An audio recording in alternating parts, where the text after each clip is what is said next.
ይህ በ10,000 ካሬ ሜትር ያረፈ በነፋሻማ አየር የተሞላ የተንጣለለ ማረፊያ ሰዎች ለሽርሽር ከከተማ ወጣ ሲሉ ሊያርፉበት ታስቦ የተገነባ የእንግዶች ማረፊያ እንጂ የአንድ ወጣት ገበሬ መኖሪያ ቤት ነው ቢባል ማን ያምናል? ይህ ውብ ቦታ በ3 ዓመታት የግብርና የህይወት ጉዞ ውስጥ ማሳካት የተቻለ እውነት ነው።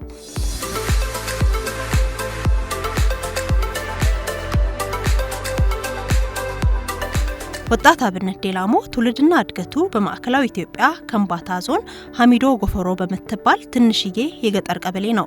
ተወልዶ ያደገበት አካባቢ ተፈጥሮ ያደለውና ለግብርና ስራ እጅግ አመቺ ቢሆንም አብነት ግን በአፍላ የጉርምስና እድሜው በዙሪያው ያለው በረከት ልብ ብሎ ለማየት አልታደለም ነበር። በእርሻ ስራ ላይ ጠንክሮ የራሱንና የቤተሰቦችን ህይወት ከመቀየር ይልቅ የከተማ ኑሮ አለፍ ሲልም እድል ከቀናው ከሀገር ወጥቶ ለመኖር አብዝቶ ያለም ነበር።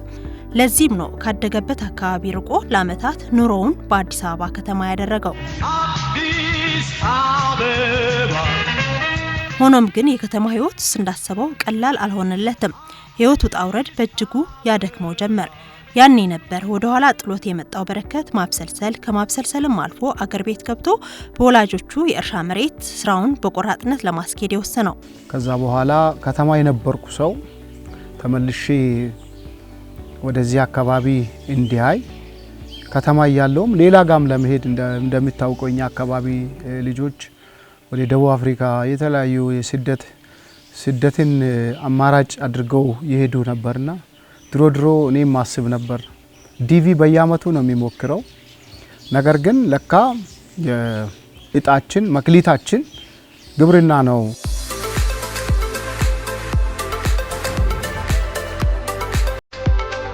አካባቢው በጣም ሀሩር ከመሆኑ የተነሳ በ1990ዎቹ የተገነባ አንድ ማስኖ አለ። ከኛ 3 ኪሎ ሜትር ይርቃል። ውሃው ሲመጣ እኛ ጋር እንደዚህ ቀጥታ አይመጣም። ማሳ ያለው ወደ ላይ ነው፣ ሲላሽ ነው። እዚች አካባቢ ብቻ ነው ይደርስ የነበረው። ያንን ለመያዝ በ2014 ከመጣው በኋላ 15 ላይ አንድ የውሃ ማጠራቀሚያ ጋንዳ አስጀመርኩ። ያ የውሃ ጋንዳ ወደ ላይ ነበር የተገነባው። ባለሙያ ነበር። ያው እኔ ባለሙያ አይደለሁም፣ እሱ ሲከታተል ነበር። ቤቱ ተጠናቀቀ። ውሃ ያዘን። ከ500,000 ሊትር በላይ ውሃ ማያዝ የሚችል ነው። እሱ ሪዘርቫየር ምን ይሆንልሃል መሸከም ባለመቻሉ ፈነዳ። እኔ አዲስ አበባ ነበርኩ በወቅቱ። ሲፈነዳ ተደውሎ ተነገረኝ። በዛን ሰዓት በ2016 1,20,000 ጥቅል ጎመን ተክለን ነበር በእኛ ማሳ። 3 ሄክታር ሽንኩርት አለ፣ ስንዴ አለ እና ልክ ገና ተክለን የመጀመሪያ ዙር ኩትኳቶ ከተኮተኮታ በኋላ ነው ሽንኩርቱም ጥቅል ጎመኑም እንዲሁም ስንዴውም ማለት ነው። አንዳንድ ጊዜ ልክ ከአዲስ አበባ እዚህ መጥቶ መስራቱ ራሱን የቻለ እንትን አለው፣ ተግዳሮት አለው። መኪና የለንም፣ በትራንስፖርት ነው የምትመጣው። ስትመጣ ደግሞ ውሃውን የማያዙ ነገር አለ። ውሃውን ላምጣ ብትል ደግሞ ከአርሶ አደሩ ጋር ተጋፍተህ ነው የምታመጣው። ተጋፍተህ የምታመጣው ነገር ለ1,20,000 ጥቅል ጎመን ለማድረስ ብዙ ፈተና ነው። ስለዚህ አንድ ይሄን ሁሉ በምን ታሳድገዋለህ ታለማዋለህ ፈነዳብህ የሚል ስነ ልቦናዬን የሚያቃጭል ድምጽ አለ። በአንድ በኩል ፈረሰበት የሚሉ ድምጾች፣ ይፈረሰበት ድሮም እኮ ዝም ብሎ ነው ምናምን የሚሉ። ሶስተኛው ያን ለመገንባት የወጣው ወጪ እኮ ይሄን አይል ነው ከስራሃል የሚል ነው። እዚህ መሃል ጠቅላይ ሚኒስትሩ አንድ ያሉት ነገር አለ።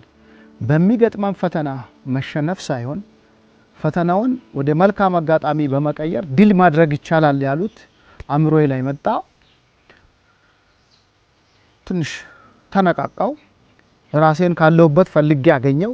የቅድሙ ከሰርክ ፈነዳብህ እንደዚህ እንዴት ታረጋለህ የሚሉ ጥያቄዎች ወደ ኋላ ቀሩ። በማግስቱ ተነስቼ መጣው። 1,000,000 ሊትር ውሃ ማያዝ የሚያስችል ገና በተጠና መንገድ በባለሙያ ተቆፍሮ ውሃ ይዘን ከዛ በኋላ 1,20,000 ጥቅል ጎመኑንም አምርተን እንደ ክልል ያሉ ከተሞችን ማዕከላዊ ኢትዮጵያን ገበያውን አረጋግተን ለምሳሌ እኛ ጋር 200 ዶሮ አለ። በቀን 180 እንቁላል ቢጥሉ ወደ ወር ስትቀይረው ብዙ ሺህ እንቁላል ነው።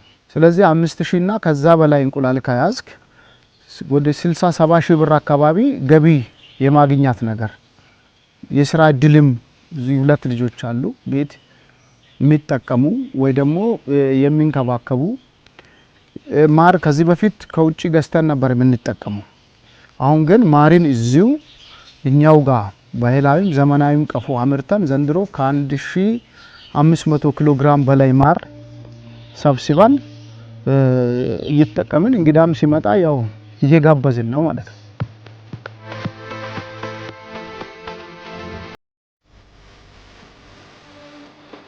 ለውጦቹን በማስብበት ጊዜ ባጭር ጊዜ ውስጥ ሳገኘው ሲያወራኝና እንደዚህ ይሄን ያህል በፈጠነ ጊዜ አካል አስይዞ መሬት ላይ የሚታይ አድርጎ ያሳያል የሚል እንትኑ አልነበረኝም። ንግግሮቹ ምን በረጅም ጊዜ ሊሳኩ የሚችሉ ሊሆኑ ይችላሉ አይነት የሚል ሐሳብ ነበረኝ። ግን በቃ ያው መሬት ላይ ምስክር ያው ያያችሁት ነገር ነው።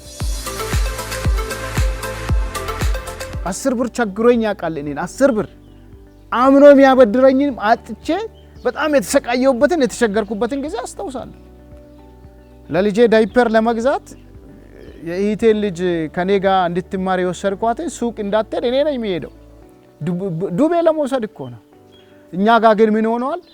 30 ሚሊዮንን የሚያመርት መሬት እዚህ ጥዬ ከተማ የሆነ ነገር ስደት ምናምን የሚል ሰው 10 ብር የዳይፐር ጠፍቶላ ያልንበት ጊዜ አለ። ግን 20-30 ሚሊዮን ደግሞ እዚህ ጋር ወድቋል። መስኖ ደግሞ ሳታቆ የረገጥክ የምትሄድበት ወርቅ ነው። ይሄ ሁሉ ግሪን የሆነው በውሃ ነው፣ በስራ ነው። ስለዚህ ዶሮ 200 ዶሮ ስንይዝ እዛ አጠገብ ሙዝ አለ፣ አይተኮና ቡና አለ፣ ብርቱካን አለ፣ ፓፓያ አለ፣ የሆነች ቅመም አለ፣ እንሰት አለ። በከተማም ይሁን በገጠር ትንሽም ይሁን ትልቅ ቦታ ያላቸው የመንግስት ደሞዝ ይዘው ሙጭጭ ብለው ቅደም እንደምትለው ህግ አድርጎ እንደተሰጠው አጀንዳ ይዞ ማስቶሻ ይዞ የመንግስት አካል የመንግስት ሰራተኛ ለመምሰል ድሮ ልክ ነው፣ በጣም ይከበራል። እኔ ባለው በቃ እንትና መጣ ሲባል የፈለጋ ይሁን በቃ እዛው ያለ እዚህ ነው ዝቅ የምትለው።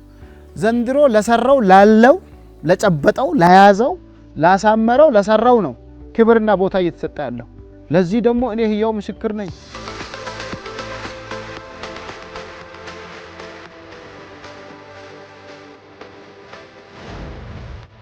4 ግቢ ነው ያለን፣ ሰፊ ነው። ይሄ የተሰራበት በምንድነው?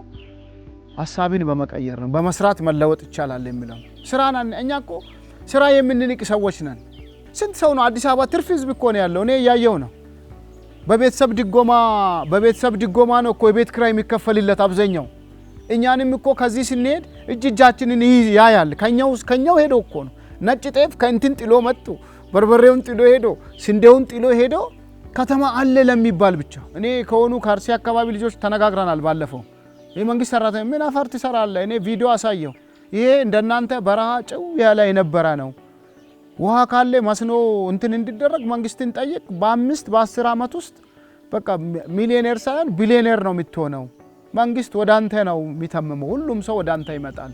አሁን ልጁ ተነሳስቶ የመጀመሪያ አንተ ጋር መጥቻለሁ ብሎ አንዱ የበቆጂ ነው፣ አንዱ ወደ አርሲ አካባቢ ነው ባሌ